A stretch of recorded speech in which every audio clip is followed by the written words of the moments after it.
Tolong aku, Mama. Ketika saya membaca cerita ini, saya langsung teringat ketika seorang ustadz memperlihatkan video tentang proses aborsi dalam kajiannya. Terlihat gambar yang tidak begitu jelas, tapi sang dokter menjelaskan secara detail mana sang janin dan sebuah alat penyedotnya. Sebuah alat besar dimasukkan ke perut sang ibu untuk mencabik-cabik dan menyedot organ-organ sang janin yang sudah remuk hingga bagian kepala yang susah untuk disedot. Maka dimasukkanlah alat seperti sebuah tank untuk meremukkan tengkorak kepala sang bayi agar bisa disedot. Saya tidak mampu menuliskannya dengan detail. Sebuah kekejian luar biasa yang dilakukan dokter dan ibunya sendiri. Mungkin dari cerita rekan ini bisa menggambarkan bagaimana keadaan sang bayi kecil tak berdosa itu.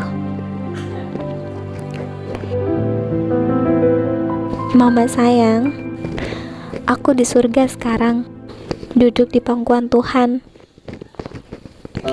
Ia mengasihiku dan menangis bersamaku, sebab pedih pilu hatiku.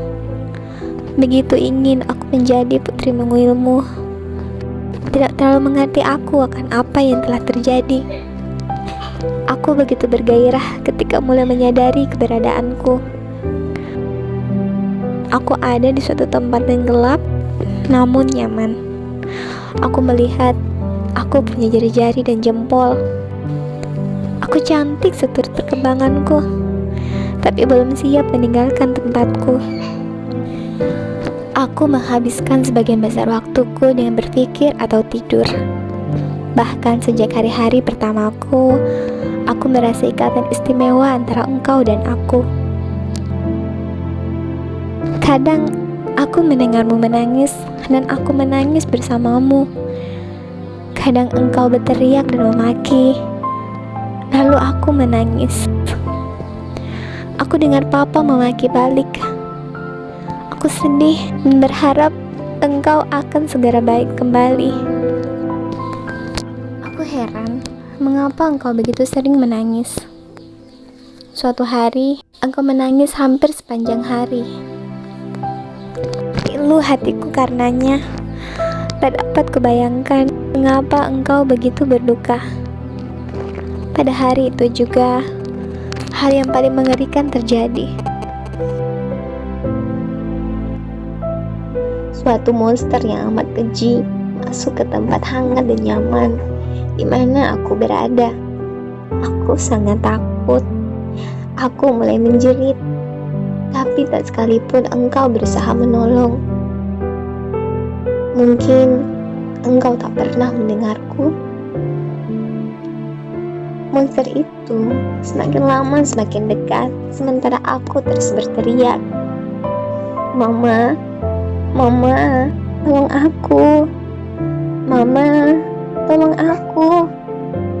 Suatu teror yang ngeri aku rasakan. Aku berteriak dan berteriak hingga tak sanggup lagi. Lalu monster itu mulai mencabik lenganku. Sungguh sakit rasanya, sakit yang tak akan pernah dapat kuungkapkan dengan kata. Monster itu tidak berhenti. Oh, bagaimana aku harus mohon agar ia berhenti? Aku menjerit sekuat tenaga, sementara ia mencabik putus kakiku. Sepenuhnya aku dalam kesakitan. Aku sekarat. Aku tahu tak akan pernah aku melihat wajahmu atau mendengarmu membisikkan betapa engkau mengasihiku. Aku ingin menghapus butir-butir air matamu.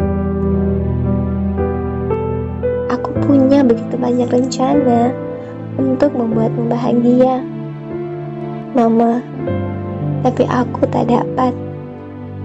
Mimpi-mimpiku musnah sudah. Walau menanggung sakit tak terperih, pedih dan pilunya hati kurasakan melampaui segalanya. Lebih dari segalanya, aku ingin menjadi putrimu. Tapi tak ada gunanya sekarang. Aku meregang nyawa dalam sengsara tak terkatakan. Hanya hal-hal buruk yang terlintas di benakku. Begitu ingin aku mengatakan bahwa aku mengasihimu sebelum aku pergi. Tapi aku tak tahu kata-kata yang dapat engkau mengerti. Dan segera saja aku tak lagi punya nafas untuk mengatakannya. Aku mati. Aku merasa diriku terangkat. Seorang malaikat besar membawaku ke suatu tempat yang besar dan indah. Aku masih menangis. Tapi segala rasa sakit tubuhku sirna sudah. Malaikat membawaku kepada Tuhan dan membaringkanku dalam pelukannya. Tuhan mengatakan bahwa Ia mencintaiku. Lalu aku merasa bahagia. Kutanya padanya, apa itu yang membunuhku? Jawabnya, aborsi. Aku menyesal karena aku tahu bagaimana ngeri rasanya. Aku tidak tahu apa itu aborsi. Aku pikir mungkin nama monster itu. Aku menulis untuk mengatakan betapa aku mengasihimu dan mengatakan padamu betapa ingin aku menjadi putri mungilmu. Aku telah berjuang sehabis-habisnya untuk hidup. Aku ingin hidup. Kuat keinginanku, tapi aku tak mampu. Monster itu terlalu kuat. Dicabik-cabiknya lengan dan kakiku, dan akhirnya seluruh tubuhku. Tak mungkin bagiku untuk hidup. Aku hanya ingin engkau tahu bahwa aku berusaha tinggal bersamamu. Aku tidak mau mati. Juga Mama, berhati-hatilah terhadap monster bernama aborsi itu. Mama, aku mengasihimu. Aku sedih engkau harus menanggung rasa sakit seperti yang kualami. Berhati-hatilah. Peluk cium bayi perempuanmu. Sahabat, saya sangat sedih ketika membaca cerita ini. Saya yakin Anda pun juga.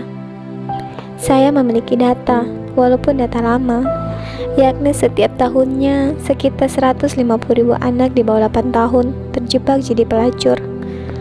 Dan 4% kasus kehamilan remaja lebih banyak terjadi pada remaja putri di bawah 18 tahun dan 7% pada remaja putri di bawah 16 tahun. Sementara sebanyak 43,1% gadis berusia di bawah 18 tahun melakukan aborsi. Itu tahun 1997. Entahlah apakah dari tahun ke tahun semakin naik ataukah semakin turun. Tapi hati kecilku mengatakan semakin naik. Semoga itu hanya perasaanku belaka. Tak ada kata lain sahabat. Mari kita bersatu padu untuk mencegah terjadinya praktek pembunuhan janin ini.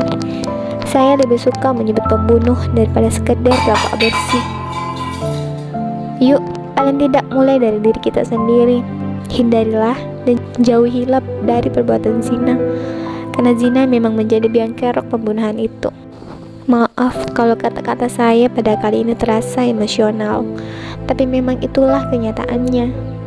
Tidak terbayang sebuah kekejian orang tua kepada anak kandungnya sendiri. Nauzubillahi minaz zalik.